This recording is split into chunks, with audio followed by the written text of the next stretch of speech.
the men of the 2nd Marine Division. We're now embarking on a full-scale amphibious operation after many months of intensive training.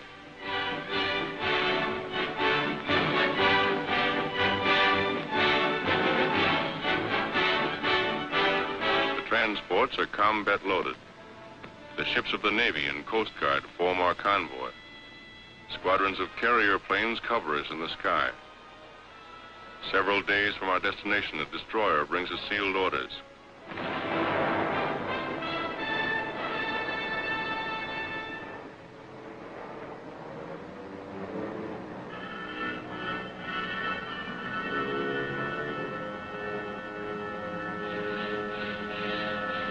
It won't be long now before we know where we're bound. The relief map of our objective is broken out. Fortified island of Betio and the Tarawa Atoll, a very important Jap air base on the outer fringe of their Pacific defenses. Our platoon leaders started explaining the terrain to us. By the time they were finished, we knew that island and its reefs as well as we knew our own backyards. We built more machine gun ammunition.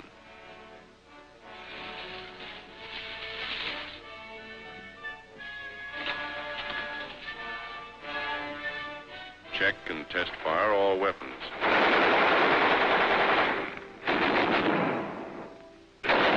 Exercise helped to relieve the tension.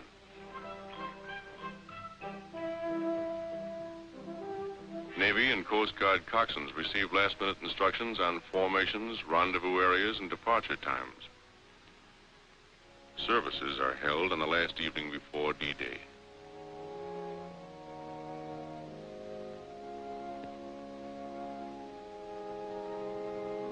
We liked listening to Father Kelly. He'd been with us at Guadalcanal. He had a way of saying what we wanted to hear.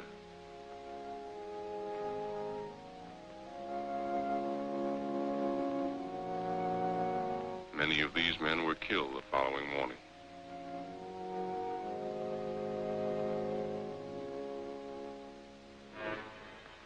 We are ready. D-Day. This is the day we attacked. Long before daylight, we're over the side into amphibian tractors and landing boats.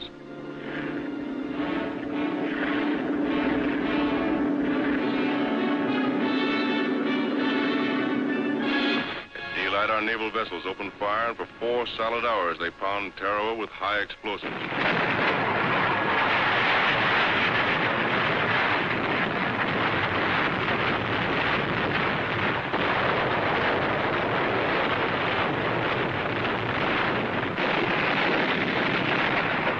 Everything went like clockwork. When the ship stopped firing, the Navy planes would take over. Bombing. Strafing. We were a team working together. Then, again according to plan, the planes withdraw and the ship's batteries open up again.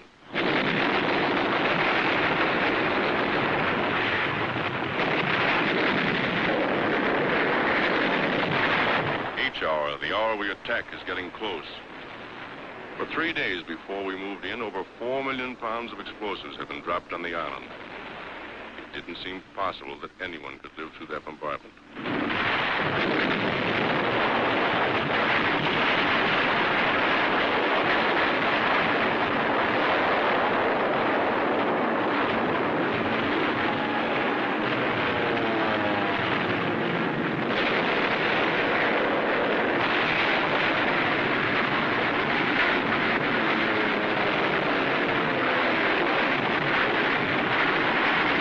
From this Jap hulk, machine guns constantly strafed our assault waves.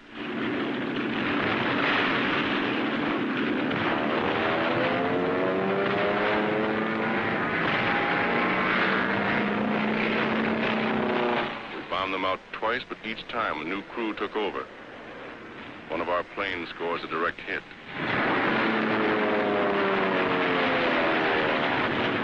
As we approach the island, we have the feeling that the show is just about over. There doesn't seem to be any organized resistance. However, we're taking no chances. Suddenly, we're met by heavy machine gun and mortar fire. It takes a heavy toll of our boats and men. It doesn't stop us.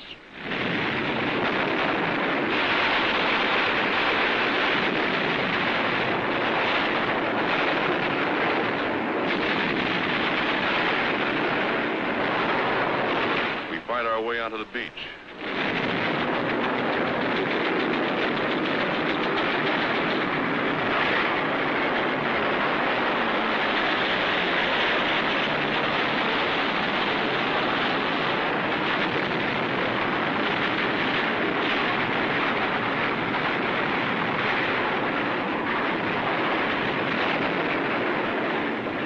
Our men wade ashore from wrecked amphibians.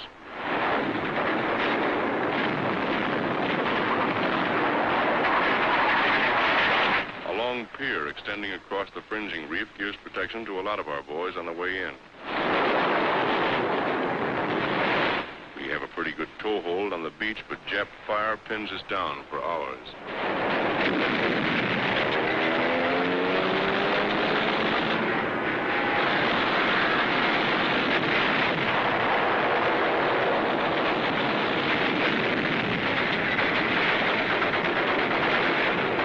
Casualties are pretty high, but as we found out later, blood plasma saves a lot of lives.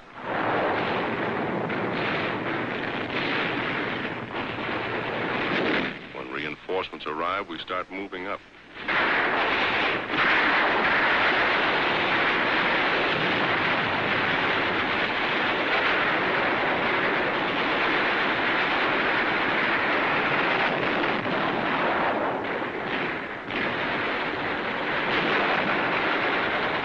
It isn't easy knocking those Japs out of their positions.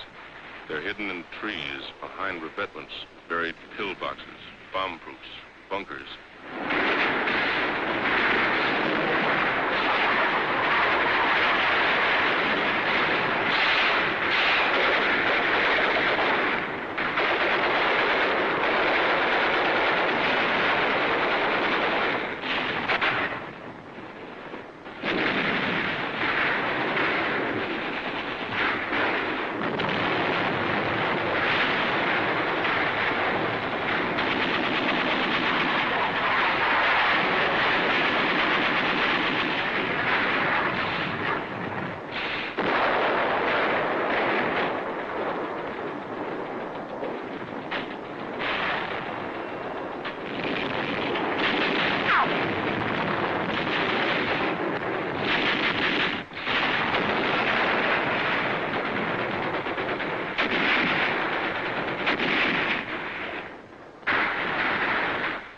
Hand grenades. We use all the firepower we have to blast them out. Our rifle fire is deadly. So are the flamethrowers and the mortars. The enemy breaks from cover.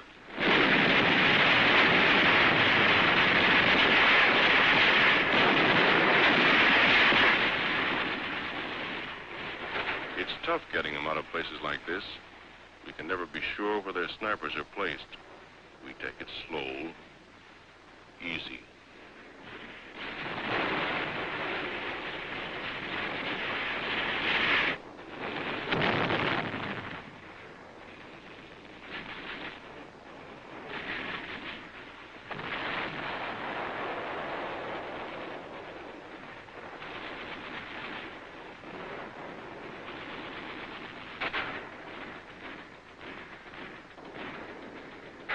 This bunker is giving us plenty of trouble. We have orders to clean it out.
savage fighters. Their lives mean nothing to them.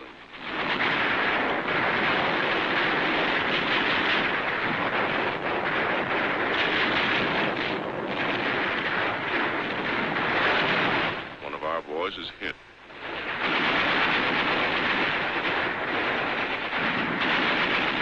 At night, the Japs would swim out to our wrecked amphibians and set up machine guns. They got a few of us before we got them.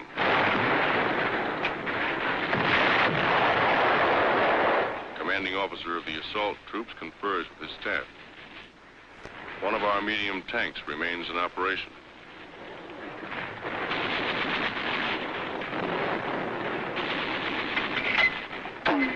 Although at the end of the second day, D+1, we breathe a little easier, mortar squads continue to hammer enemy points of resistance.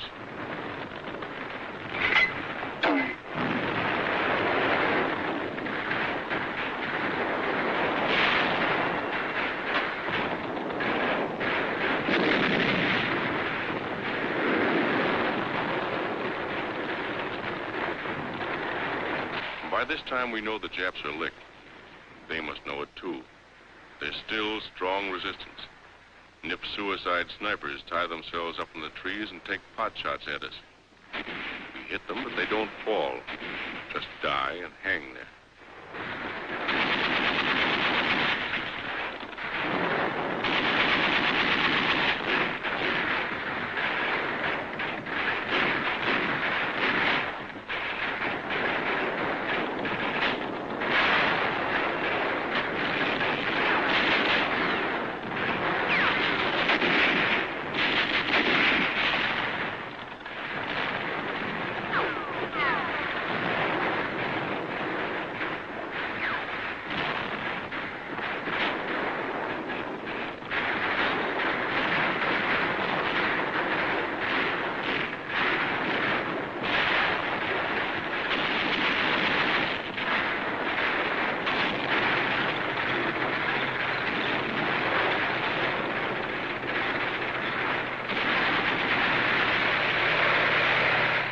Tank moves up the airstrip.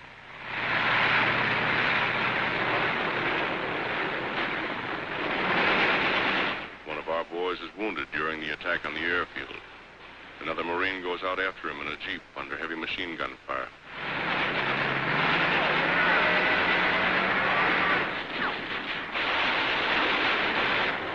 Back at the beach, there's constant activity.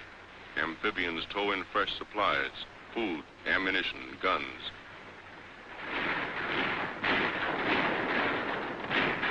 As the battle moves across the island, the chaplain's assistants tend the dead, removing the lower identification tick and leaving the duplicate on each Marine so there'll be no mistake later on. Generals Holland Smith and Julian Smith commanding the force and division. Admiral Harry Hill commanding the task force. Sometimes we actually have to dig the Japs out of their holes. The island is infested with buried pillboxes, many of them still crawling with Japs. These bunkers were so constructed that heavy shelling and demolition charges failed to crumble them. Many of them were over 20 feet deep.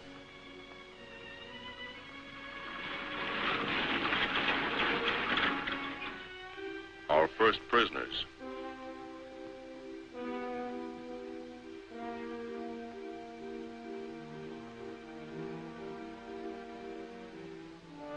The wounded are given first aid in the field and then carried by stretcher to the boats. With them always are the Navy hospital corpsmen and Navy doctors and surgeons. At the transport, the steel litters are lifted from the barges and lowered into the hold. They're taken to the ship's hospital. Not a second is lost.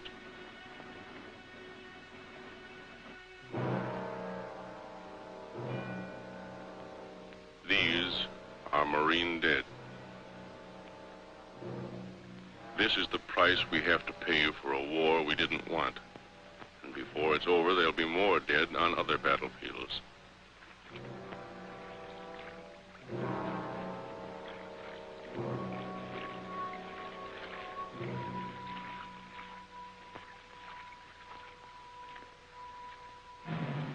Burial aboard ship for Marines killed in action.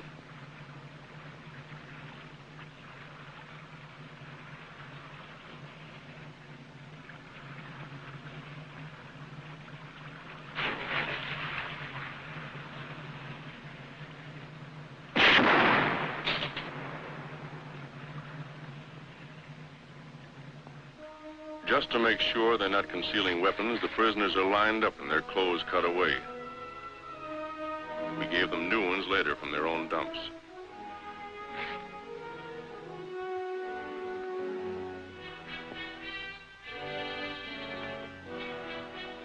The rest of the island's defending force is dead.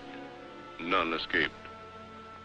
Tokyo once boasted that it would cost 100,000 of our men to take Tarawa. We lost less than 1,000. The Japs over 4,000.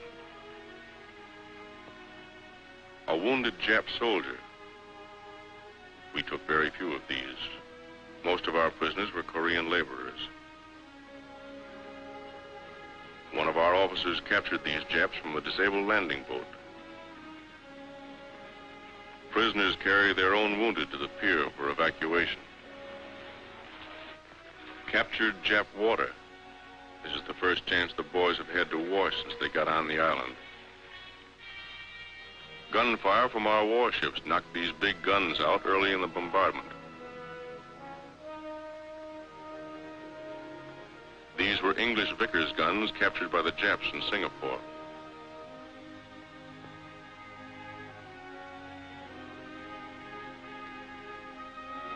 One of their many light tanks. This was the Jap command post, built of reinforced concrete several feet thick. That building was built to withstand plenty, and did. We finally took it with TNT and flamethrowers. The fighting was still going on at one end of the island when the Seabees landed with their heavy equipment. They set to work clearing the airstrip even while we were fighting for it.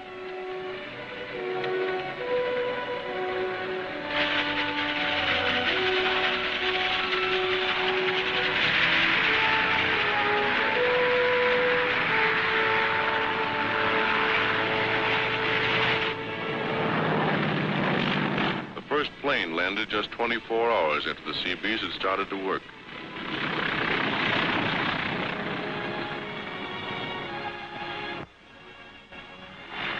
The second one lands 1 minute later. We welcomed the pilot to our new home. It was our first chance to thank those guys for the swell job they did for us before and during the attack. On D+4, our relief came in. Maybe you think we weren't glad to see them.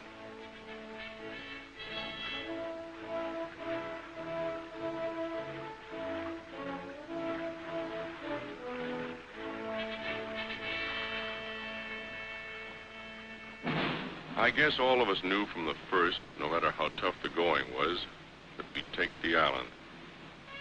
Just the same, the day the colors were run up on this palm tree and flew for the first time over Tarawa, we got a lump in our throats. We were mighty proud.